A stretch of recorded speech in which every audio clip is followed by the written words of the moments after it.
लेकिन इस देश में दुर्भाग्य इस बात का है, जिनके हाथ में सत्ता गई, मनवादी व्यवस्था के लोग, और आते आते आज भाजपा के लोग, कांग्रेस के लोग, जो कभी नहीं चाहते थे कि बुद्ध की महिमा, सम्राट अशोक की महिमा जो पूरे विश्व में गाई जा रही है वो भारत में भी गाई जाए। ऐसा नहीं हुआ, इनकी नीयत में खोट था। आज यानी बाबा सम्राट अशोक के विजय धम्म दिवस को पूरे राजकीय सम्मान के साथ हर्षोल्लास से मनाना चाहिए इस देश में। और आज इस नाते कि वहां बहुजनों की सत्ता नहीं है, वहां मनवादियों की सत्ता है। मनवादी कभी बुद्ध को, मानवता को, इंसानियत को नहीं चाहेगा।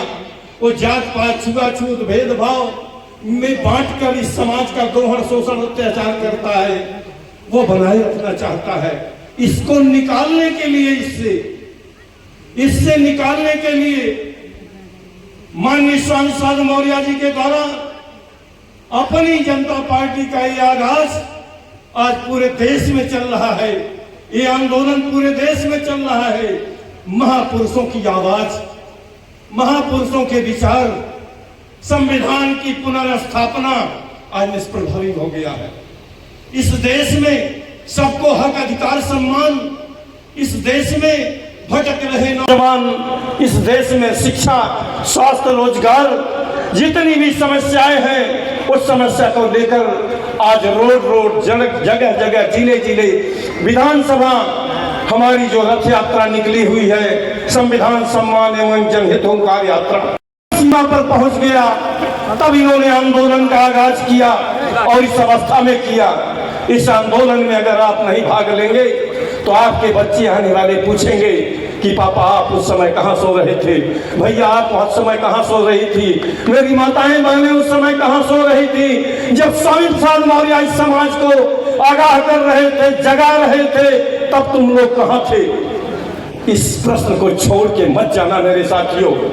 जहां मौका मिले, जिस तरह मौका मिले, संगठन की तैयारी चल रही है। जिला अध्यक्ष से संपर्क करके, विधानसभा अध्यक्ष से संपर्क करके और आप कार्यकर्ता बनिए।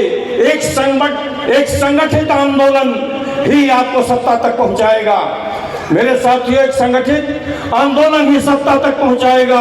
और जब तक आप संगठित आंदोलन नहीं करेंगे, आप सत्ता का मुंह नहीं देख सकते। सत्ता के ही डंडे से समाज को हटा जाता है। सत्ता पावर बड़ी चीज है, सत्ता से सारी चीज हासिल होती है। उस सत्ता पर हमारे पूर्वज रहे हैं। इस देश को विश्व गुरु, सोने की चिड़िया बनाया इस देश को। आज भारतीय संविधान में नहीं, पूरे विश्व में मौर्यन कल्चर के नाम से ये आपकी सभ्यता जानी जाती है, आपका इतिहास जाना जाता है। नहीं तो लाट जो है जापान में नहीं मिलती, लाट जो है म्यांमार में नहीं मिलती, सम्राट के अशोक की लाट चाइना में नहीं मिलती। आपकी संस्कृति और सभ्यता पूरी दुनिया में पढ़ाई जाती है मेरे साथियों। अपने इतिहास को आप नहीं जानते हैं, लेकिन दुनिया के लोग जानते हैं। इस देश में सबसे ज्यादा इतिहास आपका मनवादी व्यवस्था के लोग जानते हैं, आरएसएस के लोग जानते हैं, ब्राह्मण लोग जानते हैं। इस इतिहास को दफन करने के लिए उन्होंने पूरी शक्ति और ताकत लगा दिया।